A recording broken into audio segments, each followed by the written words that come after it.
My family, a peaceful place to return to. My name is Haruki, and I am 32 years old. I was born and raised in Kyoto, a historic city with stone-paved streets and serene temples. Currently, I work in Osaka, a vibrant and bustling city where the fast-paced lifestyle sweeps people into the whirlwind of work and responsibilities. Yet, whenever I think of home, my heart grows still, and a warm feeling gently fills my soul. My family is neither wealthy nor particularly remarkable, but it is the place that holds all my memories, love, and the invaluable lessons that have shaped my life. The silent father, the shadow of sacrifice. My father is a man of few words, strict but devoted. He works as an engineer in an electronic components manufacturing company, a job that requires precision and patience. As a child, I often thought that my father didn't love me because he never expressed affection with words or showed his care as openly as my mother did. But as I grew older, I came to realize that his love had always been there, woven into the smallest, most unspoken gestures. I still remember the freezing winter mornings when I was in middle school. The sky was pitch dark, and the air was so cold that my breath turned into mist. My father never woke me up, but I knew he had already been up before me, quietly checking my bicycle, pumping the tires, and sometimes even leaving a warm water bag in the basket so I could warm my hands on the way to school.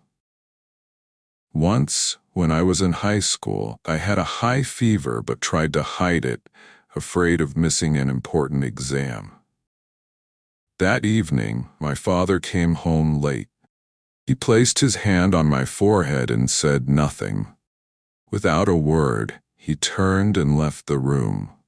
A little while later, he returned with a bag of medicine, an electrolyte drink, and a warm towel. He didn't ask any questions. He simply handed them to me and said, "Get some rest. Don't push yourself too hard."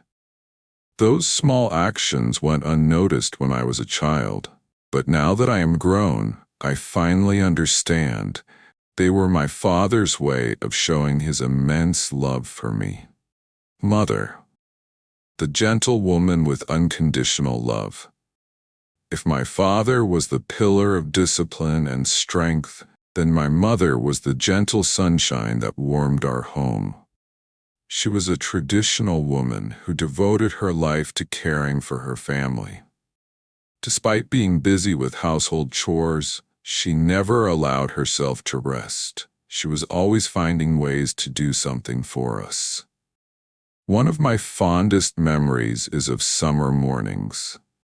As a child, I never liked eating breakfast, but my mother would never let me leave for school on an empty stomach. She came up with the idea of making small bento lunchboxes decorated with my favorite cartoon characters. Those meals weren't just beautifully crafted. They were filled with her love. When I grew up and had to cook for myself in college, I finally realized that the meals she prepared weren't just food. They were her way of expressing care and affection.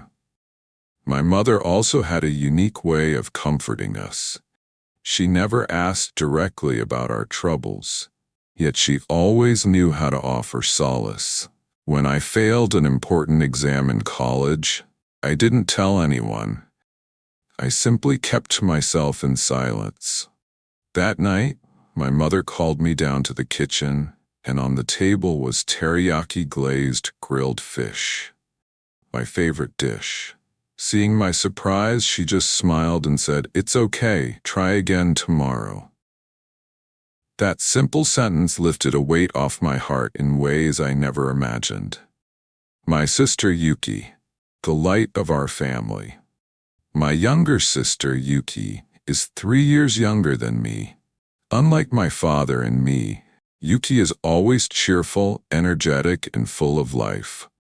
When we were kids, we often argued, sometimes over the smallest things, like who got to watch TV first, or who would have the last piece of cake.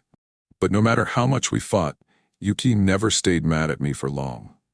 I remember one time in high school when I accidentally broke Yuki's favorite doll. She was so upset that she cried all afternoon and refused to talk to me. But later that night, I found a small lunchbox on my desk with a handwritten note. "Big brother, I'm still mad, but don't forget to eat." That was the first time I realized that no matter what, my sister would always care about me. Now, Yuki has become a fashion designer in Tokyo, busy with her career. But every time she comes home, she's still the same little girl, chatting endlessly about everything and hugging our mother as if she had never been away. Growing up, when I understood the value of family.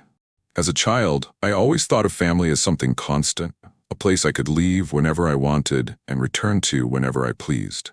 But as I grew older, I realized that nothing lasts forever. Life pulls each of us in different directions, and the time we spend together gradually becomes less and less. One evening, after a long and exhausting day at work, I unexpectedly received a message from my mother. "It's cold today. Don't forget to wear a warm coat. Your father just bought your favorite tea. Let me make you some when you come home." It was just a simple message, yet it made me feel like I wasn't alone in this vast city. This year, I decided to take an early leave for the Lunar New Year and spend a full week at home. The moment I stepped through the door, everything felt so familiar. My father was still sitting there, reading his newspaper. My mother was busy in the kitchen, and Yuki, upon seeing me, screamed in delight, "Big brother, you're home."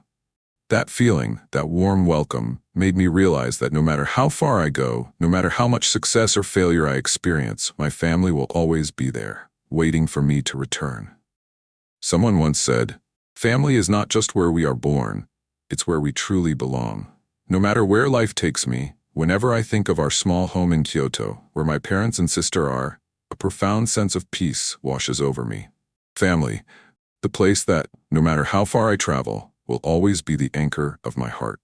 My little family, a happiness blended from two cultures. Life is full of unexpected surprises, and the most beautiful surprise in my life was meeting my wife, Lynn, a warm and gentle Vietnamese woman.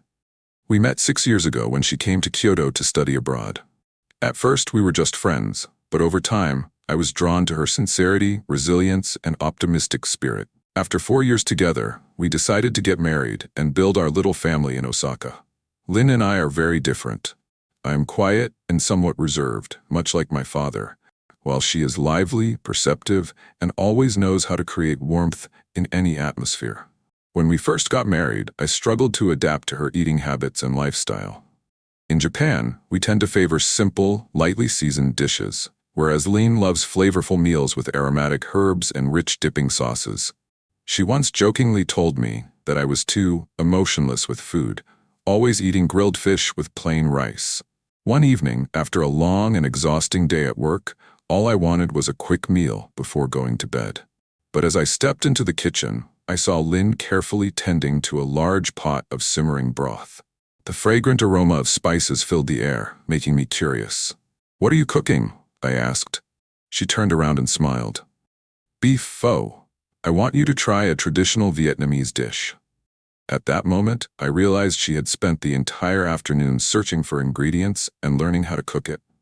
I sat down and took a sip of the steaming broth, the delicate sweetness of the slow-cooked beef bones, the warm fragrance of cinnamon, star anise, and ginger, all blended together in perfect harmony. I looked at Lynn, and a deep warmth filled my heart. Someone once said, "Family is not just where we are born, it's where we truly belong." No matter where life takes me, whenever I think of our small home in Kyoto, where my parents and sister are, a profound sense of peace washes over me. Family, the place that, no matter how far I travel, will always be the anchor of my heart. Lynn always placed a warm towel on the table for me on cold winter mornings, and I always checked her bicycle before she left for work, just as my father used to do for me. These small habits gradually became a natural part of our lives, forming an invisible bond between two people from different cultures. 3 years after our marriage, we welcomed our first son, Kaito. His name was a blend of our two cultures. Kai in Japanese means ocean, symbolizing vastness and strength, while Tu was part of the Vietnamese name Lin had chosen, keeping a piece of her homeland within our son's identity. Kaito was a lively and curious child. Some days I would come home from work, exhausted, only to hear his excited voice the moment I stepped inside. "Daddy, come play with me." Just that one simple sentence was enough to dissolve all my fatigue. I still remember the first time Lin taught Kaito to speak Vietnamese. She held him on her lap, patiently guiding him through each word. "Say it, Mẹ Yo Con. Mommy loves you." Kaito hesitated for a moment before babbling in his tiny, imperfect voice, "Mi, yo, ko." It was just 3 short words, but I could see the pure joy in Lin's eyes. In that moment, I realized that although Kaito was growing up in Japan, a part of him would always carry his mother's Vietnamese heritage. One day I asked Lin, "Do you ever miss Vietnam?" She smiled, looked at me and Kaito, then gently said, "Of course, but now I have my own little family here. Wherever you and our son are, that is home." Hearing those words, a warmth spread through my heart. Family is not just where we are born, it is also the place we build and nurture every single day. No matter how much life changes, no matter how busy I become, I always remind myself that family is the most important thing. My parents dedicated their lives to loving and sacrificing for me, and now I want to do the same for my wife and son. I may not be a perfect man, but I will do everything I can to ensure that our little family is always filled with love and happiness. I don't know what the future holds, but I do know one thing. No matter where I go or what I do, as long as Lin and Kaito are by my side, I will always have a place to return to. A home, a family,